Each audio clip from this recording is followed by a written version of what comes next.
जैसे लोग कहते हैं ना कि भाई हमने देखा नाम जप करके 10-5 दिन या कुछ है, हमारी कामना पूर्ण नहीं हुई। नाम जप तो आप थोड़ा करें, इसके बाद जो पापाचरण कर रहे हैं, जो गलत किसी भी कामना की पूर्ति के लिए अगर राक्षसों ने भी अनुष्ठान किया तो आप पढ़ के देख लो। सब असत आचरणों का त्याग करके ऋषि मुनियों की तरह उन्होंने साधना की, मंत्र सिद्ध किया, फिर वो राक्षसी में उतर गए, पर साधना की है उन्होंने। अब किसी भी कामना की पूर्ति के लिए सेव संतरा दान करने से थोड़ी कामना की पूर्ति हो जाएगी। कि आप सोचो 10-5 हजार, लाखों में बेईमानी कर रहे हैं, 10-5 हजार बाबा जी को दे दे, सेव संतरा दे दे, वो हमारी कामना की पूर्ति कर दे, मेरी समझ के बाहर। इसलिए हम इन प्रश्नों के लिए कहते, बका सबके प्रश्नों का समाधान है निश्चित, यदि आप सही आचरण अपने कर लो। क्योंकि तुम्हारे दुख का कारण तुम्हारे बुरे आचरण है पुराने, और अभी तुम नए बुरे आचरण कर रहे हो, तो अब थोड़ा भी सुकृत करोगे तो बुरे आचरण फन काट करके खड़े हो जाएंगे तुम्हारे नाश के लिए, क्योंकि वो नष्ट नहीं होना चाहेंगे, तुम्हें दंड देंगे, तो तुम्हारे सुकृत से अश्रद्धा कर देंगे, संतों से अश्रद्धा कर देंगे, भजन में अरुचि पैदा कर देंगे, और वो फिर आक्रमण करेंगे। अब वो जब तक अशुचि कर्म तुम्हारे हैं तब तक तुम्हें वो सुखी नहीं होने देंगे। अगर नौकरी भी लग गई है, फैक्ट्री भी चल रही है, तो ऐसी बाधा खड़े करेंगे, टेंशन मुक्त नहीं हो सकते। तब लगी कुशल न जीव को सपने मन विश्राम, जब लगी भजत न राम को शोक धाम तज काम। पक्का सिद्धांत है। आप सब अपने आचरण सुधार लो, खान पान सुधार लो, और अगर थोड़ा भी रामकृष्ण हरि जपोगे तो तुम्हारा मंगल हो जाएगा। कौन ऐसा काम है जो भगवान की कृपा से ना हो जाए? पर हम भगवान की कृपा का आदर कहाँ करते हैं? मनमानी हम विषय भोगें, गंदे आचरण करें, और कुछ बिहारी जी या किसी संत को हम देख के अपना काम बनाना चाहें, तो यहाँ घूस नहीं चलती। अगर तुम्हें अपनी कामना की पूर्ति करनी तो पहले आचरणों को संभालो। आप अपने आचरणों को ठीक करो, जो मूल बात है। ऊपर पेंट पोतने से कुछ नहीं होगा, नीचे नींव मजबूत नहीं, पूरा ढह जाएगा। अभी वर्तमान की कोई भी सेवा, कोई भी दान पुण्य आपका एक कर्म हुआ ना, तो आपके हजारों ऐसे कर्म जो आपका नाश करने के लिए तैयार हैं। अब अगर आपको कोई बचा सकता है तो जो उनको माफ कर सकता है वही बचा सकता है, वो केवल भगवान श्री हरि है। इसीलिए संतों की बात जल्दी समझ में नहीं आती। आप ये करो, ये दान करो, ये पुण्य करो, तुम्हारा काम हो जाएगा, तुम कर दो, नहीं होगा, करके देख लो। क्यों? क्योंकि जो तुम दान पुण्य कर रहे हो ये इतना बड़ा है, और तुम्हारे पहाड़ जैसे पाप जमा हो, तुम्हें सुखी कैसे होने देंगे? तब तुम्हें अश्रद्धा हो जाएगी कि ये, तो इसलिए मूल बात है, कोई भी ऐसी बात नहीं जो हमारे भगवान पूर्ण ना कर सके। पर आपको नियम से चलना होगा। आप शराब पियो, मुर्गा बकरा खाओ, व्यभिचार करो माई माई बहन से, चोरी करो, हिंसा करो, और आप सोचो उससे कुछ हम धन दान करके या कोई हमारी कोई कामना की पूर्ति करने में समर्थ नहीं भगवान के सिवा। तुम चाहे जितने पातकी हो, भगवान का आश्रय ले लो। जिनका चरण धुवन गंगा जी हैं, जिनके चरणों का चिंतन कर कर बड़े बड़े महात्मा हो गए, उन्हीं से तुम्हारा मंगल होगा। और कहीं मंगल हो जाए ऐसी हमारी भावना नहीं है, क्योंकि संत भगवान की ही यश का गान करते हैं। उन्हीं के नाम के प्रभाव से किसी में कुछ भी जो दिव्यता आती है वो उन्हीं से आती है। तो अगर आपको संतों के पास जाने का लाभ लेना है तो श्री हरि की शरण में हो जाओ, अंदर से बुरे आचरण बंद कर दो और नाम जप करो, जो चाहोगे प्राप्त हो जाएगा। पक्की बात है। अगर ये नहीं तो फिर बात है, नाम जप शुरू करोगे तो पहले नाम जप उनको मारेगा, उन कर्मों को जो तुमने पूर्व में किए और तुम्हें दुख देने के लिए तैयार है वर्तमान में, उनको नष्ट करेगा। इसीलिए समय लगता है। अब आदमी सोचता है कि यार इतने दिन से माला जप रहा हूं, कोई लाभ तो मिला नहीं। वो लाभ हो रहा है, तुम्हारे दुखों का नाश हो रहा है, अशुभों का नाश हो रहा है। जिस दिन उनको मिटा दिया तो फिर जो आनंद मिलेगा वो जीवन कृतार्थ। एक एक चावल के लिए तरसते थे सुदामा जी, लेकिन धर्म भ्रष्ट नहीं हुए। घर में आते पत्नी कहती हम तुम तो भूखे रह सकते हैं, छोटे छोटे बच्चे, बोले हमारा धर्म है, हम अपने धर्म का पालन करते, 5 घरों में घूम आते, नहीं मिलता क्या करें। जैसे हरि रखे वैसे तुलसी दल और चरणामृत से, तो जैसी द्वारिकापुरी थी वैसे ठाकुर ने खड़ी कर दी सुदामापुरी। थोड़ा इंतजार करें, धर्म से चले। पर हम तो धर्म से कहाँ चलते हैं। अगर हमको लगा कि 2 लाख का हमें फायदा मिल जाएगा झूठ बोलने से या इसकी हिंसा करने से, हम चूकते नहीं हैं। अपने स्वाद के लिए बेचारे निर्बल पशुओं की हत्या कर दें। अब चाहो सुख कैसे हो सकता है? करो कुकर्म, पापाचरण करो, मनमानी आचरण करो, इसके बाद सुख चाहो, ऐसा कैसे हो सकता है? बो बंबूल और सोचो कि हमें आमरस मिल जाए। कैसे मिल जाएगा आमरस? तुमने बबूल बोया तो वही काटना पड़ेगा। अब वो नाटक में फंसे हुए हमारी वृत्तियां हैं, तो हमको कोई नाटक बड़ा, मतलब कैसे तुम्हें बताएं, बिल्कुल उसको परिचय नहीं भगवान का। और जाते हैं लोग, हमारा दुख दूर कैसे हो? बोले तुम्हें एकांतिक बात, तुम्हें बलि देनी पड़ेगी, तुम्हें ये करना पड़ेगा। अरे यार, कैसे कैसे पागल बना रहे हो?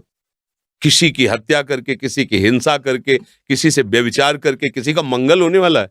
खुद पता नहीं उसको मंगल किसे कहते हैं। एकमात्र अगर मंगल है तो भगवान के भजन में।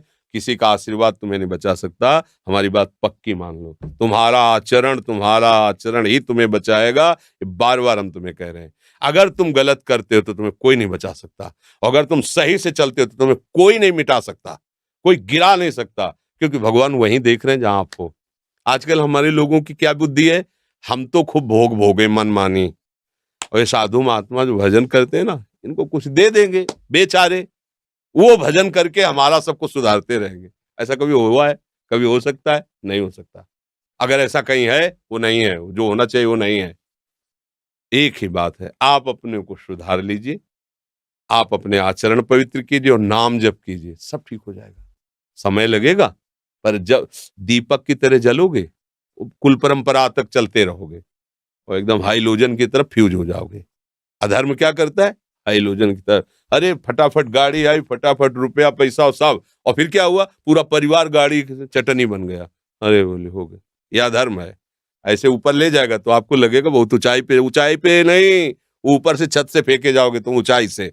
और धर्म से चल रहा है ना, हो सकता है कि उसको घी लगाने को ना मिले रोटी में, लेकिन उसके बच्चे स्वस्थ होंगे, उसका परिवार शांत होगा, आनंद होगा, धीरे धीरे वो बढ़ेगा। भजन कर रहा है, सत्य से चल रहा है, आज दुखी है, एक दिन वो सुखी हो जाएगा। अधर्म से चल रहा है, पापाचरण कर रहा है, आज वो बढ़िया बढ़िया तुम्हें दिखाई दे रहा है, एक दिन मिट्टी में मिल जाएगा। अब ये बातें तो चुभने वाली हैं, तो ये बातें सबको पसंद नहीं आती हैं। कितना नाटक है, तुम करो पाप और तुम्हारे को सुख मिल जाए। कैसे हो सकता है भाई, कैसे हो सकता है? बस हम कुछ दे देंगे। अगर साधु तुमसे लेने के लिए चाह कर रहा है, तो तुमसे ज्यादा गिरा हुआ तो वही बात है ना। तुम उसके दाता हुए, वो तुम्हारा भिखारी हुआ। केवल आचार्यों ने रोटी मांगने का आदेश किया, विरक्त भाव से रोटी मांगकर पेट भर सकते हैं। ऐसे प्रभु की प्रेरणा से वो यही वही रखेगा जिसकी प्रभु की प्रेरणा कर रहे हैं, अन्यथा या नहीं। वह ताकत नहीं कि तुम निकाल के रख सको। प्रभु अगर रख दिया है और प्रभु की प्रेरणा नहीं हुई है, तो शाम तक उसको नष्ट कर दिया जाएगा। शाम तक उसे बिल्कुल नष्ट कर दिया जाएगा। कई बार हमने देखा प्रभु की लीला, या ऐसा ऐसा ऐसा विधा फेंकवा दो, तुरंत फेंको, यमुना जी में जाकर तुरंत फेंको, हटाओ इसको, तुरंत यहां से हटाओ। भगवान के आश्रित होने पर ही काम बनेगा। पापाचरण करके ठगा नहीं जा सकता संत महात्माओं को, जो भगवत मार्ग के पथिक हैं। और अगर उनको ये है कि आपसे कुछ लेके, तो उनके पास है ही नहीं कुछ, क्या देंगे आपको? कभी भ्रमित मत हो, किसी के आशीर्वाद की इच्छा मत करो। ये बात तुम्हें अच्छी नहीं लगेगी, पर हम बता रहे, अगर आप सच्चे आचरण से चलोगे, नाम जप करोगे, सबकी कृपा आपके ऊपर होगी, आशीर्वाद मांगने की जरूरत नहीं। जहां पर कृपा राम की हुई, तहां पर कृपा करे सब कोई। अब तुम करो गंदे आचरण, मनमानी, धर्म विरुद्ध आचरण, और कोई तुम्हें बचा ले? बिल्कुल नहीं। संतों का उपहास किया, पेट में कढ़ाई बांध करके, द्वारिकापुरी में, उन्हीं के परिवार में, भगवान के बच्चे। शाप दिया तुम्हारे कुल का नाश कर, भगवान ने बिल्कुल नहीं मिटाया। किया है उपवास तो भोगो। भगवान है, वो ऐसे जरा में, एक सेकंड में सब मिटा सकते थे। टांग पे टांग चढ़ाए, आराम से देखते रहे, सब मार मार जाओ। जब वो अपने परिवार के आचरण का जब फल आया तो नहीं बचाया, तो तुम्हें कैसे बचा लेंगे? तुम आचरण सही करो, तब तुम, किसी से आशीर्वाद की जरूरत नहीं है।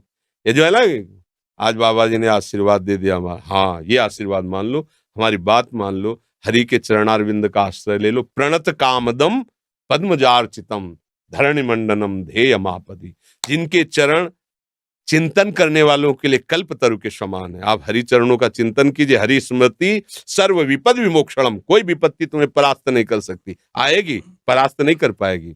हरि चरणों का चिंतन, जिनकी लक्ष्मी जी स्वयं हर समय पूजा करते हैं, वो चरण है। और उन चरणों का आप चिंतन करोगे तो लक्ष्मी कमी रहेगी क्या? पर हम भगवान से नहीं, हम अधर्म से सुख चाहते हैं, इसीलिए हमारी दुर्दशा हो रही। तो किसी की भी नौकरी है, फैक्ट्री है, बीमारी है, ये जो कुछ भी है सब भगवान की सृष्टि का है। आप उन मालिक की तरफ दृष्टि करो, उनके सन्मुख हो, उनसे प्रार्थना करो। वो बच्चों से कुछ लेने की जरूरत नहीं होती पिता को, बस जरूरत होती है कि वो पिता का अनन्य बना रहे। प्रभु कहते हैं अनन्य, मेरे अनन्य हो जाओ, सब काम बन जाएगा। तो इसीलिए हम कहते हैं कि अब हम क्या करें, तुम्हारी नौकरी नहीं लगती तो हम क्या करें। अगर हमारी नौकरी में निष्ठा होती तो हम भी नौकरी करते, बाबा जी ना बनते। अब किसी का ब्याह नहीं हो रहा, किसी को बच्चा नहीं, ये संसार के तो खेल है। अब इसके लिए हमारे पास तो एक ही उपाय है, हरिशरणम हरिशरणम। वो तुम करोगे नहीं, तुम्हें चाहिए यही जंतुर मंतुर, यही घोड़े की नाल की अंगूठी और न जाने किसके नाखून, क्या क्या सब नौटंकी चाहिए तुम्हें। वो कुछ कुच्छलय ओला, एकमात्र हरि स्मरण। विनिश्चितम बदामि ते नान्यथा वचांस में, हरिम भजन्ते नरा भवसागर तरन्ते। हरि भजे सब बढ़िया, हरि न भजे कुछ तुम्हें कोई नहीं बचा पाएगा। संकट तुम्हें, पाप तुम्हें नष्ट कर देंगे। इसलिए भगवान सर्वसमर्थ है। हमारी प्रार्थना मानो, मन लगे ना लगे। दवाई जैसे हमारा स्वाद बिगाड़ देती है, हमें अच्छा नहीं लगता, पर हम दवा खाते हैं रोग निवृत्ति के लिए। ऐसे ही तुम्हारा मन लगे ना लगे, आप बोलो राधा राधा, बोलो हरि हरि, बोलो, आपका मंगल हो जाएगा। ये आपको बचा लेगा, ये नाम आपको मंगल कर देगा। अब नाम न जप करो तो कैसे, फिर और कोई उपाय नहीं। हम तो राधा वल्लभ श्री हरिवंश जपते हैं, राधा राधा राधा वल्लभ श्री हरिवंश। हमारे पास सब आए हो तो हमारी यही प्रार्थना, शराब मत पीना, मांस मत खाना, आज के बाद गंदी बात मत करो, धर्म से रहो, सुखी हो जाओगे। थोड़ा पीछे के कर्म आके दुख देने की बात करेंगे, भगवान के शरण में बचा लेंगे। भगवान अपने जनों को ऐसे बचाते हैं, जैसे अपना लड़का है, कोई गलत काम कर दिया और उसको 4 लोग पीटने आ रहे हैं, तो चतुर पिता क्या करता है, दौड़ के हाथ पकड़ता है उसका और इतना हाथ ऊंचे करके ऐसे मारता है, और इतना जोर से चिल्लाएगा, हाथ ऊंचे उठाएगा, लगेगा कि मार डालेगा। और पर हाथ का बहुत हल्का प्रहार होगा, आवाज बहुत होगी, तो वो लोग कहें, मतलब जो 4 देख रहे हैं, अरे भाई अब क्यों मारते हो गई गलती। ऐसे ही भगवान अपने भक्तों को दंड देते हैं।